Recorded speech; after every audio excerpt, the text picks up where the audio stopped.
Neo-evolutionism is a theory or set of theories that arose during the 20th century.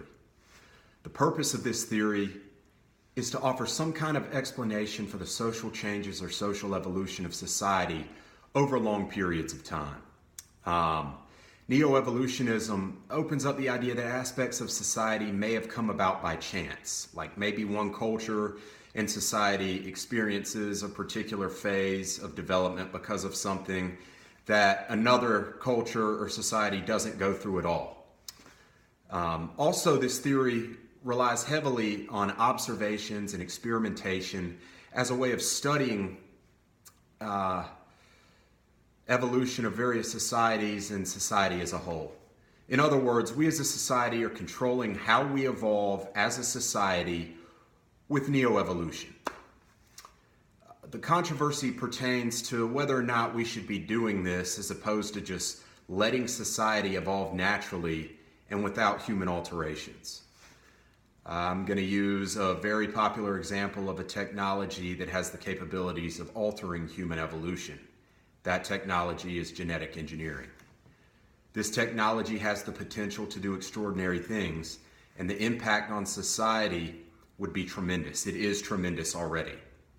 However, the question surrounding this issue is whether or not this type of thing should even be done. Therefore, there are both positives and drawbacks or negatives associated with genetic engineering. Let's start with the major positive. Through genetic engineering, we have begun to develop the capability of fighting disease and correcting horrible genetic disorders.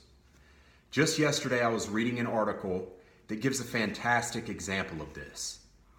A child was recently born with the DNA from 3 parents, and this may be the first time that this has ever happened. The story behind this involves a woman and the genetic disorder known as maternally inherited Leigh syndrome.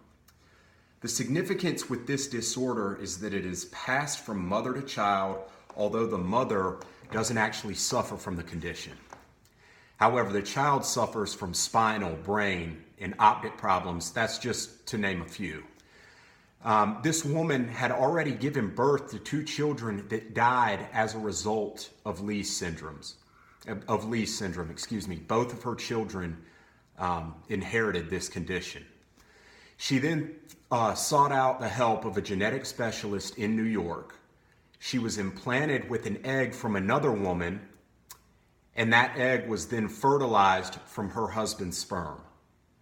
The result was the birth of a healthy child that has shown less than 1% of the mutation present, which is incredible. Another positive associated with genetic engineering has to do with crops. Many crops have been genetically altered as a means of making them resistant to disease and parasites. The result has been extremely beneficial for many farmers because their crops don't die or become inedible, which yields tremendous amounts of revenue. Australian-grown cotton is a primary example. For years, Australian cotton was devastated by a specific pest. However, the new genetically modified cotton that is resistant to this pest has led to Australia being one of the top exporters of cotton in the world. The drawbacks associated with this type of technology really pertain to the moral and ethical controversy that has arisen from these new practices. However, there is one hypothetical that I want to propose and address first that would definitely be a potential drawback. If, as a global society, we were able to successfully eradicate most diseases and genetic disorders through genetic engineering technology, what would that mean? Throughout this course, I have talked about the negative side effects that are a direct result of a positive technology in either a discussion or through research involving my final project. If disease and health problems were minimal in society because of genetic engineering, what would happen with the world's population? Couldn't the world potentially become rapidly overpopulated? Would we then start seeing restrictions with reproducing on a global scale? This is just something that is interesting to think about. I see that as potentially being a serious problem if we were to eradicate all disease. The moral and ethical dilemma associated with genetic engineering and neoevolution as a whole has to do with us as a society playing God. Do we have the right to alter the intended natural course that society is supposed to take? But what is the course that society is supposed to take? This is a touchy subject with a lot of people. How far is too far? The idea of a cloned human being is actually really weird to think about. Therefore, I do think that there are limitations that we should set, but the thing is I don't know where. I can't be the one to make that call. I don't know enough about this. And this leads to the last thing that I want to touch on with this topic. Neoevolutionism and the technology of genetic engineering is something that hits home with me for sure. 3 months ago, my daughter was diagnosed with cystic fibrosis. Needless to say, I was devastated with this news.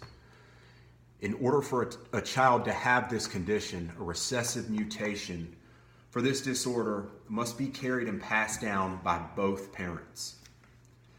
The odds of this are extremely slim, and usually neither parent knows that they even carry this mutation because the condition does not show up in them. Even once the 2 recessive mutations are passed, the child still only has a 1 in 4 chance of inheriting the condition. Fortunately, technology surrounding CF treatments have come a long way in the past 10 years, and it's advancing every day. And I'll say this: if there was some way to alter my daughter's genetic makeup through genetic engineering technology as a way of eliminating her condition, I would 100% do this, no matter what. It's a lot easier to take an unbiased approach to certain issues until they affect you directly, which is why genetic engineering is such a touchy subject anyway. Thank you.